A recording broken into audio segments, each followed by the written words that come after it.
Hi, this is Laura Tucker with Really Entertainment News. Many more sources are coming forward to say that Donald Trump abused them verbally or even physically, or that they witnessed it. Really?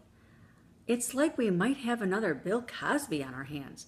A former staffer on The Apprentice says his boss constantly referred to him as a fucking monkey.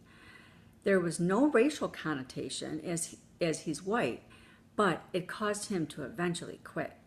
A reporter for People reports that she was at Trump's home when he took her into a room, closed the door, pushed her against the wall, and forced his tongue down her throat. The butler interrupted. Richard Hatch from Survivor fame was on Celebrity Apprentice and says Trump would say suggestive things to both Marlee Matlin and Lisa Rinna. With Marlee, no matter how she responded, he'd come back at her with comments about her looks, how she made him feel, how happy he'd be to do something to her. A former African-American Miss Teen USA says she'd heard that he didn't like black people, then witnessed him turn his back on a black contestant and made a face like he was going to vomit. She felt lucky at the time as a teenager that she was the type of black he liked. But now she says to vote on November 8th if you don't want to know what his type isn't.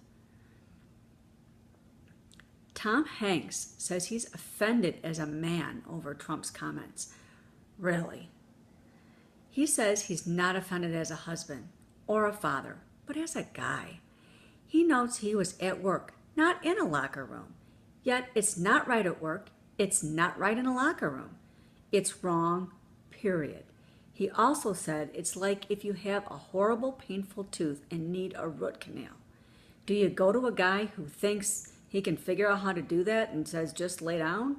Or do you go see somebody who's done 6,000 of them, has a degree on the wall, and has great history and expertise?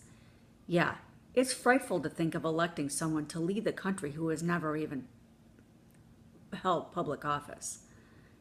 And Scott Baio is experiencing death threats. Really? That's not right, no matter what side you're on. But I have to say this.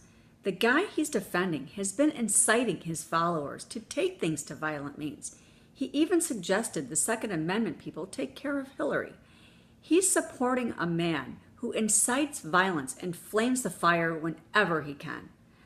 And now it's coming back to his own followers. That's how it got there. Nevertheless, whoever made that threat against Scott Baio should be held accountable and arrested, just like every single Trump follower who has made threats, including Trump himself. It's not right no matter who it's coming from, and once you open that floodgate, it's hard to stop it. It comes down to this.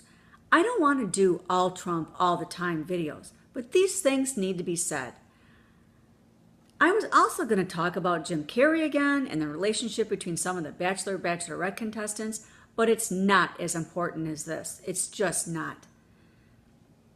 This is not just the future of our country, but the future of our lives. If we elect a man who is prone to violent threats and sexual assault, then our country will follow his lead. That's not something I'm willing to live with just for the hope that he might be able to lead the country better financially since he's a business owner. It's not a risk I'm willing to take. I'm reversing my stance from yesterday. I suggested we didn't need more stories about Trump's possible sexual assaults. I was wrong. We do. We need it out there. We need to open up our eyes and others' eyes. We need to open up everybody's eyes that are so tightly shut because they just don't want to see the truth.